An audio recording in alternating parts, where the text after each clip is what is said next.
तुम कश्मीर की केसर हो, मैं गोरखपुर का दाल प्रिय। तुम बर्फ की ठंडी झील हो, मैं रामगढ़ का ताल प्रिय। तुम लखनऊ की गजक हो, मैं बाल बिहार का पान प्रिय। तुम हो सुबह बनारस की, मैं नौका बिहार का शाम और प्रिय। जो जो कैंपस के छात्र होते हैं उनके मन में बड़ा अंतर्द्वंद रहता है उस प्यार को लेके। हैं, प्रशंसा हमेशा सार्वजनिक होनी चाहिए और आलोचना हमेशा व्यक्तिगत होनी चाहिए। प्रेमचंद जी को बहुत पढ़ा।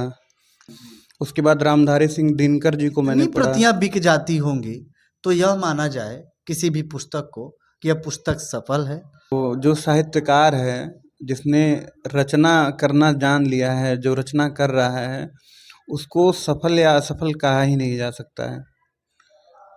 ये सफलता और असफलता से परे चीज है, ये क्रिएटिविटी क्या है। प्रतिक्रिया दिया रवि किशन जी ने? गोरखपुर में साहित्य को लेकर उनकी क्या गतिविधि है, साहित्यकारों को लेकर उनका क्या रवैया है एक सांसद के तौर पे? जितनी भी लव स्टोरी होती हैं, जितनी भी प्रेम कहानियाँ होती हैं, उनमें जो सफल होती हैं उनकी संख्या बहुत कम है। साहित्य को कितना समझती है भोजपुरी इंडस्ट्री आपकी नज़र में?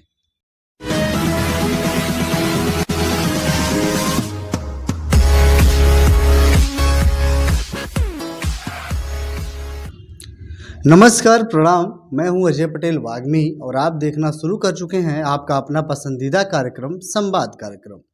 संवाद कार्यक्रम में आज के हमारे मेहमान हैं गोरखपुर की धरती में अपने उपन्यास से एक नए तरीके से हलचल मचाने वाले, गोरखपुर विश्वविद्यालय के ऊपर विशेषकर से अपने उपन्यास को रचने वाले, गढ़ने वाले सूर्यांश द्विवेदी मिहिर जी। जी हाँ, बिल्कुल सही पहचाना आपने। मैं बात कर रहा हूँ कैंपस वाला प्यार के लेखक सूर्यांश द्विवेदी मिहिर की।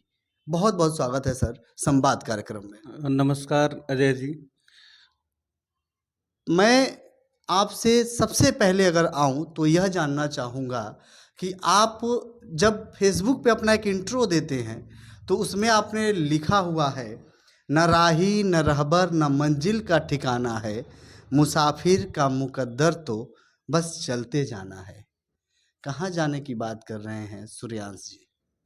देखिए, जीवन को अगर हम समझने का प्रयास करें तो पूरा जीवन एक यात्रा है और जीवन की एक मंजिल होती है और उस जीवन में एक जीवन है।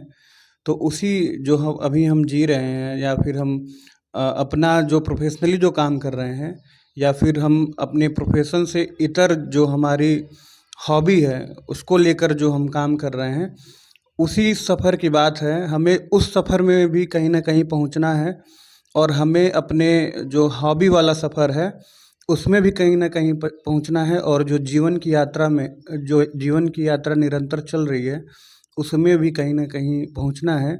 तो ये तीनों आयामों का जो एक समावेश है, वही उस लाइन का निहितार्थ है। जब कोई लेखक किसी भी लाइन को लिखता है, चाहे गद्य में या पद्य में, उसके पीछे वह विचारों के भंवरजाल में पहले बहुत समय तक मंडराता है, घूमता है, तब जाके वह अपने विचारों को शब्दों के माध्यम से कागज पर उकेरता है। सूर्यांश द्विवेदी मिहिर के मन में पहली बार यह कब आइडिया आया कि मुझे कैंपस वाला प्यार लिखना चाहिए? कैंपस वाला प्यार रचना की बात करें तो जब मैं विश्वविद्यालय का छात्र था तो पढ़ाई के दौरान बहुत सारी चीज़ें चल रही थी, जैसे कि छात्र संघ चुनाव था, और इन्हीं सारी चीज़ों के बीच में, पढ़ाई के बीच में बहुत सारे लोगों की प्रेम कहानियाँ देखने को मिलती थी। खासकर जो मित्र थे उनकी प्रेम कहानियाँ, उसमें हम लोगों का रोल रहता था कि मित्र के लिए ये किया जा रहा है, वो किया जा रहा है। तो यही सब देख के लगा कि कैंपस वाला जो प्यार होता है वो एक अलग तरीके का प्यार होता है। उसके बारे में जैसे बहुत कम पढ़ा लिखा गया है, और जो कैंपस के छात्र होते हैं उनके मन में बड़ा अंतर्द्वंद रहता है उस प्यार को लेके। और ज़्यादातर चीज़ें ये होती हैं कि कैंपस वाला जो प्यार होता है वो कैंपस में ही ख़त्म होके रह जाता है। और बहुत सारी स्टोरीज ऐसी होती हैं, बहुत सारी प्रेम कहानियाँ ऐसी होती हैं जो कैंपस से आगे भी बढ़ती हैं, लेकिन वो नाम मात्र हैं। जैसा कि हम प्रैक्टिकली तौर पे देखते हैं कि जितनी भी लव स्टोरी होती हैं, जितनी भी प्रेम कहानियाँ होती हैं, उनमें जो सफल होती हैं उनकी संख्या बहुत कम है। और एक दूसरी बात ये थी कि कैंपस वाला प्यार के बारे में जैसे मैंने बताया कि बहुत ज़्यादा अंतर्द्वंद होता है। तो जब हम निकलते हैं पढ़ के इंटरमीडिएट से, तो हमारे साथ बहुत सारी चीज़ें नई होती हैं। हम एक नए पड़ाव पे पहुंचते हैं, एक नई दुनिया में पहुंचते हैं। तो वहाँ हमारे लिए डिसीजन लेना, जैसे हमें आगे इंटरमीडिएट के पढ़ना क्या है वो चुनना एक बड़ा चुनौती होता है। आजकल के समय में तो इंटरनेट के माध्यम से हाँ आसान हो गया है, लेकिन हम लोग के समय में प्रेम चुनना भी बड़ा मुश्किल था और पढ़ना क्या है वो भी चुनना बड़ा मुश्किल था। तो एक अंतर्द्वंद था। तो मैंने प्रेम वाले मैटर पे सोचा कि इस पे लिखा जाए कि कम से कम जो पढ़े, जो युवा पढ़े हैं उनको लगे कि प्रेम करना है तो क्यों करना है, और प्रेम नहीं करना है तो क्यों नहीं करना है। तो कैंपस वाला प्यार में दोनों पहलू हैं प्रेम के, कि आपको प्रेम क्यों करना चाहिए और क्यों नहीं करना चाहिए। अब हम बात को थोड़ा सा पीछे ले जाते हैं। सूर्यांश द्विवेदी का जन्म कुशीनगर में होता है। गोरखपुर में आप उच्च शिक्षा ग्रहण करने आते हैं। उसके बाद आपके साथ लेखक वाला जो एक टैग नाम है वो जुड़ता है। बचपन में ले चलिए, क्या माहौल था? पहली बार कैसे आप कहानियों की तरफ आपका झुकाव हुआ, या कैसे कुछ रचने लिखने पढ़ने की बात हुई कि डायरेक्ट उपन्यास ही आपने लिखा? क्या है, बताइए पूरी कहानी। देखिए, उपन्यास लिखने के पहले बहुत सारी चीज़ें लिखी गई हैं। मैं बचपन से बात करूं तो बचपन में मुझे किताब पढ़ने का मतलब शौक़ बचपन से मेरा है। बचपन में मैंने बहुत सारी आध्यात्मिक किताबें पढ़ी हैं। जैसे श्री राम शर्मा आचार्य जी की बहुत सारी किताबें मैंने बचपन में पढ़ी। हाँ, गायत्री परिवार से संबंधित। उसके बाद से जब मैं आगे बढ़ा तो उसके बाद से लिटरेचर मुझको पढ़ने का मौका मिला। तो मैंने प्रेमचंद जी को बहुत पढ़ा। मेरी बेसिक लिटरेचर मैंने प्रेमचंद जी के पढ़ने से ही मतलब मेरी शुरुआत हुई। उसके बाद रामधारी सिंह दिनकर जी को मैंने पढ़ा, सुभद्रा कुमारी चौहान जी को, मैथिली शरण गुप्त, और जितने मतलब नए नए राइटर्स हैं। जैसे नए राइटर्स में मैंने डार्क हॉर्स पढ़ा। डार्क हॉर्स के पहले मैंने बागी बलियाँ सत्यव्यास जी का, और उसके बाद निखिल सचान जी की जो रचनाएं हैं उसको मैंने पढ़ी। फिर दिव्य प्रकाश दुबे जी की जो रचनाएं हैं उसको भी मैंने पढ़ी। और यही सब, उसके बाद से मेन फैक्टर जो है लिखने का वो मेरे 9th क्लास से शुरू होता है। मेरे एक अध्यापक थे ऋषिकेश विश्वकर्मा सर, उनको शायद लगा था कि मैं तो बहुत नहीं समझ पा रहा था उस टाइम खुद को, लेकिन उनको लगा था कि मेरे अंदर लिखने का गुण है। तो पहली बार जो है कि एक होता है कि बीज बोना, तो उन्होंने ये काम किया था। हिंदी के वो टीचर थे हिंदी के, उन्होंने पहली बार लिखने के लिए प्रेरित किया, पूरे क्लास को किया। तो सभी लोगों ने लिखा, तो उसमें मैं द्वितीय स्थान पे था। तो उस टाइम से लगा कि हाँ, लिखा जा सकता है। और मेन जैसे विश्वविद्यालय में पढ़ने के दौरान एक जैसे छात्र संघ चुनाव का टाइम था, तो उसमें ये रहता था कि कुछ न कुछ क्रांति किया जाए। तो हम लोग मेरा मेनली ये था कि नहीं, कुछ तो कलम से ही क्रांति किया जाए। तो कलम से क्रांति हो रही थी। और बहुत करिएगा, मैं आपके यहाँ बीच में रुकूंगा। जब यूनिवर्सिटी का चुनाव चल रहा था गोरखपुर का, तो उस समय एक ग्रुप चला करता था व्हाट्सएप फेसबुक पर, एक ऐसा ग्रुप चल रहा था जो अपने लेखनी से बहुत से लोगों का गुप चुप साइलेंट रूप से बहुत सारी चीज़ों को वह खुलासा कर रहा था, लेकिन नाम नहीं था कि कौन है। तो इसके पीछे भी कहीं आप ही लोगों का तो हाथ उस समय नहीं था। कई प्रत्याशियों के बारे में खुलासा किया जा रहा था और फेसबुक पर वह एक अलग तरीके का नाम बना के लिखा जा रहा था। तो क्या कहीं उसके पीछे भी आप ही लोगों का तो मास्टरमाइंड नहीं था? अब देखिए, मैं स्पष्ट रूप से तो नहीं जान रहा हूँ इन सब। मैंने पढ़ा है बहुत सारी। उस समय मैं बहुत ज़्यादा एक्टिव था छात्र संघ जी। चुनाव में, और राजनीति को मैं देख रहा था और ये सारी चीज़ें भी चल रही थी। तो मैं स्पष्ट रूप से तो नहीं कह सकता हूँ, लेकिन ये था कि हम लोग भी जो है कि कलम से क्रांति कर रहे थे। जी। तो उस टाइम लगा कि वही सारी चीज़ें थी, वही छात्र संघ का चुनाव, इसी में लव स्टोरी भी चल रही थी।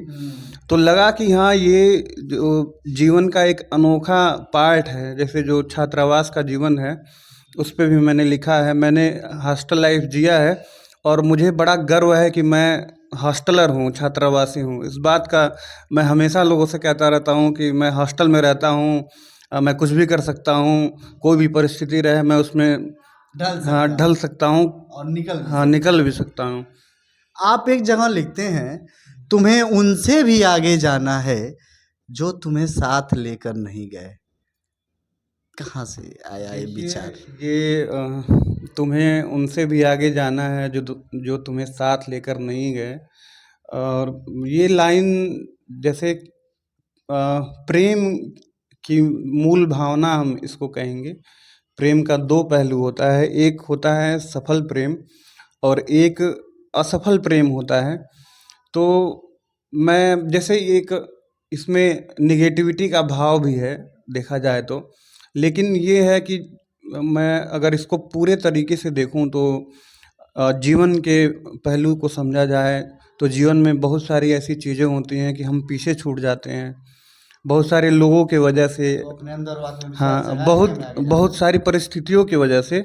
तो ये लाइन केवल और केवल उसी लिए है कि अगर आप पीछे छूट रहे हैं, अगर आप हार रहे हैं, तो आपको हारना नहीं है, आपको प्रयास करना है, जीवन में संघर्ष करना है और संघर्ष करके आगे बढ़ना है। आपकी ये लाइन बड़ा पॉपुलर हुई, बहुत से लोगों ने स्टेटस लगाया, बहुत से लोगों ने शेयर किया कि जो कि जीवन में हम इसका विपरीत करते हैं। प्रशंसा हमेशा सार्वजनिक होनी चाहिए और आलोचना हमेशा व्यक्तिगत होनी चाहिए। देखिए, प्रशंसा जैसे प्रशंसा तो पॉजिटिविटी है, तो उसको सार्वजनिक ही किया जाना चाहिए। मैं जैसा समझता हूँ, जो जैसे इस पे मेरा ये है कि शंकर भगवान हैं, उन्होंने क्या किया, हलाहल पी लिया। अभी कुछ दिन पहले एक मित्र थे, उनसे बात हो रही थी, कुछ उनके बारे में ही निगेटिव बातें किसी ने की थी। तो वो बोले कि आपने नहीं बताया। तो हमने कहा उनसे कि हम भोलेनाथ के जैसे हलाहल पी जाते हैं, मतलब निगेटिविटी हम किसी के बारे में है तो वो अपने तक रखते हैं, उसको नहीं बताना चाहते हैं क्योंकि वो दुखी होगा। और संसार में ये जो आलोचना व्यक्तिगत होना चाहिए, ये नियम सारे लोग फॉलो नहीं करते हैं। हालांकि आलोचना व्यक्तिगत ही होना चाहिए। किसी व्यक्ति की कमी अगर है तो उसको पर्सनली बता देना चाहिए, दुनिया भर से बताने का कोई मतलब नहीं है, क्योंकि सुधार उसको करना है। तो इसलिए प्रशंसा हमेशा सार्वजनिक और आलोचना हमेशा व्यक्तिगत होना चाहिए। आपकी किताब आती है लोकार्पण के लिए गोरखपुर के वर्तमान सांसद और भोजपुरी के साथ साथ बॉलीवुड के मशहूर अभिनेता रवि किशन जी लोकार्पण करते हैं। साहित्य को कितना समझती है भोजपुरी इंडस्ट्री आपकी नज़र में? देखिए, मैं भोजपुरी इंडस्ट्री को बहुत नहीं जानता हूँ, लेकिन मेरे मन में भोजपुरी को लेके एक टीस बहुत पहले से रही है। देखिए, भोजपुरी में जो भाषा, जो गाने हैं या जो फ़िल्में हैं, भोजपुरी भी एक अलग लेवल तक जा सकती है। ऐसा नहीं है कि भोजपुरी कोई पिछड़ी भाषा है या कुछ ऐसा है। देखिए, जिस तरह से दूसरी भाषाएं हैं, जैसे तमिल है, तेलुगु है, मराठी है, गुजराती है, उसी तरह से भोजपुरी का परिष्करण हो सकता है। भोजपुरी में भी बहुत सारे साहित्यकार रहे हैं। अभी कुछ दिन पहले विदेशिया नाटक का मंचन हुआ था, बहुत अद्भुत वो प्रस्तुत किया गया था कलाकारों द्वारा। तो एक टिप्स ये है कि जो भोजपुरी में अश्लीलता है, जो द्व्यर्थी चीज़ों का प्रयोग किया जा रहा है, वो कुंठित करने वाला है। आपकी किताब को पढ़ने के बाद क्या प्रतिक्रिया दिया रवि किशन जी ने, या कुछ भी क्या उन्होंने बताया कि उनकी क्या इच्छा है साहित्य को लेकर, गोरखपुर में साहित्य को लेकर उनकी क्या गतिविधि है, साहित्यकारों को लेकर उनका क्या रवैया है एक सांसद के तौर पे? देखिए मैं रवि किशन जी को अच्छी तरीके से मतलब समझ पाया हूँ पिछले 2 साल के दौरान। कैंपस वाला प्यार का उन्होंने विमोचन किया और एक बहुत अच्छी चीज़ मैंने ये उस समय नोटिस किया, कोई तय कार्यक्रम उनका नहीं था, बस ये था कि वो आएँगे और विमोचन करके चले जाएँगे। उन्होंने बस 2-4 मिनट का समय दिया था। लेकिन विमोचन के बाद जब वो हाथ में किताब लिए और जब पढ़ने लगे तो उनको बड़ा इंटरेस्ट आ गया। हाँ, पढ़ने लगे तो उनको बड़ा पंक्तियों को पढ़ के उनको आनंद आया। उसके बाद वो लगे, एक कविता उसमें है, वो लगे पढ़ने पूरा, तो उनको बहुत आनंद आया। तो कुछ उसमें फिक्स नहीं था कि ये होना है, वो होना है, लेकिन देखिए उनका ये साहित्यिक रुझान ही है कि उन्होंने, वो चाहते तो केवल विमोचन करते और चले जाते, लेकिन उनके अंदर का एक जो साहित्यिक व्यक्तित्व है, उसने कहा कि भाई आप पढ़िए, वो पढ़े और बहुत आनंद से पढ़े। मतलब पूरा जो हाल था, सब लोग एकदम ताली बजा रहे थे, हंस रहे थे, वो भी खुद भी लाइन पढ़ के खूब आनंदित होकर हंस रहे थे। तो मुझे लगता है कि उनका साहित्यिक रुझान जो है वो बहुत ऊंचा है। और देखिए साहित्य के क्षेत्र में या जो सिनेमा और कला के क्षेत्र में रवि किशन जी द्वारा बहुत अच्छे से प्रयास किया गया है। इधर गोरखपुर में बहुत सारी भोजपुरी फिल्मों की शूटिंग होने लगी है, उनकी खुद की फिल्मों की शूटिंग हो ही रही है। अभी महादेव का गोरखपुर की शूटिंग कुछ दिन पहले चली है यहाँ राजघाट पे। तो वो लगातार कलाकारों को बढ़ावा दे रहे हैं अपने माध्यम से सिनेमा को, कला को और युवाओं को वो खासा बढ़ावा दे रहे हैं। आप एक जगह लिखते हैं, स्वयं को सीमित कर देना स्वयं के प्रति जघन्य अपराध है। जीवन एक अंतहीन यात्रा है, इसलिए निरंतर प्रवाह में बहते रहिए। कहाँ से आते हैं ऐसे विचार? देखिए ये सब जो है कि एक खुद के प्रति जब आप संवेदनशील रहते हैं, उसके बाद जब आप समाज के प्रति, लोगों के प्रति और प्रकृति के प्रति संवेदनशील रहते हैं, तो आपके मनोभाव में इस तरह के विचार उठते हैं। इसका जो अंतर्निहित अर्थ है, जैसे नदी है, तो नदी का जल जब कहीं रुक जाता है तो वो सड़ने लगता है। अगर नदी के जल को बांध बना के रोक दिया जाए तो वो उसका परिष्करण नहीं होगा। हाँ, नदी, हाँ, लेकिन नदी की एक निरंतर प्रवाहित होने की, विह्वल होकर बहने की यात्रा है, उसको सागर में मिलना है। तो इसीलिए, और व्यक्तिगत तौर पे या लोगों के तौर पे देखा जाए तो जैसे अगर आप खुद को सीमित कर लेते हैं तो आप एक परिधि में बंध के रह जाएंगे। तो और जो सारी चीज़ें हैं उसको सीखने की, उसको जानने की संभावना घट जाएगी, संभावना नहीं रहेगी, आपका अस्तित्व समाप्त होने लगेगा। तो इसलिए है कि निरंतर प्रवाह में बहते रहिए, कभी अपने आप को सीमित मत करिए। आपने जब कैंपस वाला प्यार लिख लिया, किताब के रूप में जब वो आ गई, तो आपके साथ पढ़ने लिखने वाले बच्चों के मन में, हम यहाँ कहें युवाओं के मन में, बच्चों से अच्छा शब्द होगा, युवाओं के मन में क्या आया? आपकी छवि क्या कुछ बदली? लोगों की क्या प्रतिक्रिया रही? कुछ खास दोस्तों की क्या प्रतिक्रिया रही? लोगों ने मनोबल बढ़ाया या कुछ ऐसे भी रहे जिन्होंने कटाक्ष भी किया? क्या प्रतिक्रिया रही अपने दोस्तों की, अपने साथ के युवाओं की? देखिए कैंपस वाला प्यार को लेके लोगों की बहुत अच्छी प्रतिक्रिया रही है। खास तौर पर जो विश्वविद्यालय के छात्र रहे हैं उनसे बहुत तारीफ़ मिली है, या जो विश्वविद्यालय के प्रोफेसर हैं, गोरखपुर के जो प्रबुद्ध लोग हैं, या जो प्रदेश के लोग हैं और देश के विभिन्न जगहों से लगातार प्रतिक्रियाएं आई हैं। और जैसा कि जीवन में हर चीज़ का दो पहलू है, तो हर इसका भी दो पहलू है। कुछ लोगों ने प्रशंसा किया है तो बहुत सारे लोगों ने आलोचना किया है। और बड़े विनम्रता से मैं स्वीकार कर रहा हूँ, मेरी पहली रचना थी तो उसमें बहुत सारी त्रुटियां थीं, बहुत सारे लोगों ने मुझे सुझाव दिया है। उन सभी को मैंने अच्छे से समझा है और अपना जो साहित्यिक व्यक्तित्व है उसको निखारने के काम में मैं लगा हुआ हूँ। बस यही सारी हैं चीज़ें। हम जाते जाते आपसे दो और प्रश्न करना चाहेंगे कि सबसे पहली बात ये है कि आज के समय में किसी भी किताब को प्रकाशित करवाना कितना कठिन है।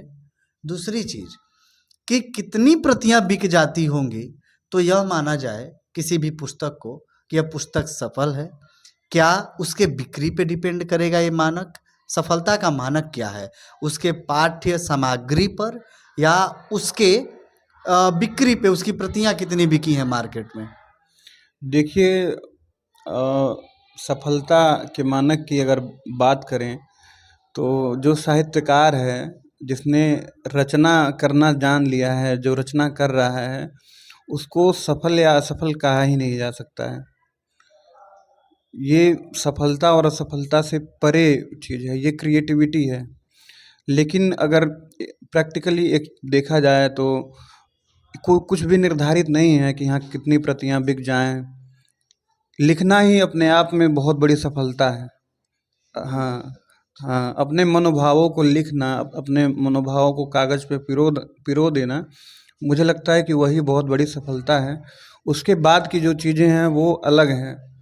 तो और लिखना, देखिए, मैं ये नहीं कहूँगा कि मैंने उपन्यास लिख दिया है तो मैं बहुत बड़ा सफल इंसान हूँ। जो 2 लाइन भी लिख रहा है मैं उसको भी सफल मान रहा हूँ। बाकी जो ये छपवाने की जो बात आपने कही कि किस तरह से प्रकाशन होता है, तो प्रकाशन में शुरू-शुरू में थोड़ा समस्या रहता है। बहुत सारे मुझे ही जानकारी नहीं थी कि कैसे प्रकाशन हो, कैसे क्या किस तरह से चीज़ें की जाएँ। तो नए लोगों के लिए थोड़ी दिक्कत होती हैं, लेकिन मैं कहना चाहूँगा सब लोगों से जो भी लिखने में रुचि रखते हैं और जिनको अगर समस्या हो रही है कि नहीं प्रकाशन हो पा रहा है तो वो मुझसे संपर्क कर सकते हैं। मैं उसमें सहयोग कर सकता हूँ अपने तरीके से। जी। अच्छा बात आपने कहा। अब मैं आपका एक और कोटेशन लूँगा। आप एक जगह लिखते हैं, मैं तमस नहीं, मैं तिमिर नहीं, मैं उदयाचल का तारा हूँ, मैं निशान नहीं, मैं निश्चर, ना मैं निश्चर, मैं सुभग सुभट उजियारा हूँ। आपके पास ये जो शब्द आते हैं, आप अपने जिन शब्दों का आप यूज करते हैं, यह साफ साफ इस बात का परिलक्षित करता है, इस बात को कि आपका जो अध्ययन है वह गहन है। साथ के लोगों को या जो अभी नए लड़के लिखने की कोशिश कर रहे हों के लिए उनका शब्द भंडार कैसे समृद्ध हो, क्या बताना चाहेंगे? कि अगर आप 10 लाइन लिखते हैं, मैं अगर 10 लाइन लिखता हूँ तो 1000 लाइन पढ़ता हूँ पहले। और और ये उससे पहले मैं बहुत चीज़ों को सोचता हूँ, थॉट प्रोसेस के माध्यम से बहुत सारी चीज़ें होती हैं। तब जाके सटीक जो है लिखने का है, तब जाके 2 लाइन, मतलब लिखने के लिए पढ़ना बहुत ज़रूरी है। और शब्द भंडारण के लिए ये ज़रूरी है कि आप अधिक से अधिक साहित्य पढ़िए। हाँ, जो नए युग की हिंदी है जिसको अभी है ये भी पढ़िए, नई वाली हिंदी है ये भी पढ़िए, और जो पुराने जो साहित्यकार हैं उनको पढ़िए। मेनली ज़रूरी ये है कि जो परिष्कृत हिंदी है उसको पढ़िए, उर्दू पढ़िए, सारी चीज़ों को पढ़िए। हाँ, अध्ययन जितना आप पढ़ेंगे उतना बेहतर आप लिख पाएंगे। जितना आप चिंतन करेंगे, मनन करेंगे, उतना बढ़िया आप लिख पाएंगे, पढ़ पाएंगे। जाते जाते अपनी एक पसंदीदा कोई रचना, क्योंकि अभी तक जितनी भी रचनाएं थी सब मैंने आपको सुनाया, अब आप अपने मुख से अपनी कोई पसंदीदा रचना। देखिए, मैं तो बस ये एक मेरी प्रसिद्ध रचना रही है, कविता रही है। तुम कश्मीर की केसर हो, मैं गोरखपुर का दाल प्रिय, तुम बर्फ़ की ठंडी झील हो, मैं रामगढ़ का ताल प्रिय, तुम लखनऊ की गजक हो, मैं बाल बिहार का पान प्रिय, तुम हो सुबह बनारस की, मैं नौका बिहार का शाम प्रिय। ये एक प्रसिद्ध रचना रही है। आपकी आने वाली आगामी कोई पुस्तक पर आप कार्य कर रहे हैं? देखिए, आने वाली बहुत सी रचनाएं हैं और कुछ दिन के बाद, अभी तो लिखा जा रहा है, लिखने का कार्य जो है कि लगातार जारी है। और मेरी थोड़ी-सी ये इच्छा रहती है कि जो भी चीज़ हो वो थोड़ा सरप्राइज़िंग हो, तो इसलिए अभी मैं बता नहीं सकता, लेकिन जल्द ही एक अगली जो पुस्तक है वो प्रकाशित होने वाली है और आप सभी के बीच में आने वाली है। तो मित्रों, यह थे हमारे साथ कैंपस वाला प्यार को लिखकर चर्चा में आए सूर्यांश द्विवेदी मिहिर जी। सूर्यांश द्विवेदी मिहिर लिखने के पहले कैसे सोचते हैं, लिखना क्यों जरूरी है और नए लिखने वालों को किन बातों का विशेष ध्यान रखना चाहिए, इन सभी विषयों पे आपने इस चर्चा को सुना। सुनने के बाद आपको क्या हासिल हुआ या आप इस वीडियो के ऊपर अपनी क्या प्रतिक्रिया देना चाहते हैं, अपनी क्या राय रखते हैं, उसे कमेंट बॉक्स में लिख के हमें ज़रूर अवगत कराएं। बहुत बहुत धन्यवाद।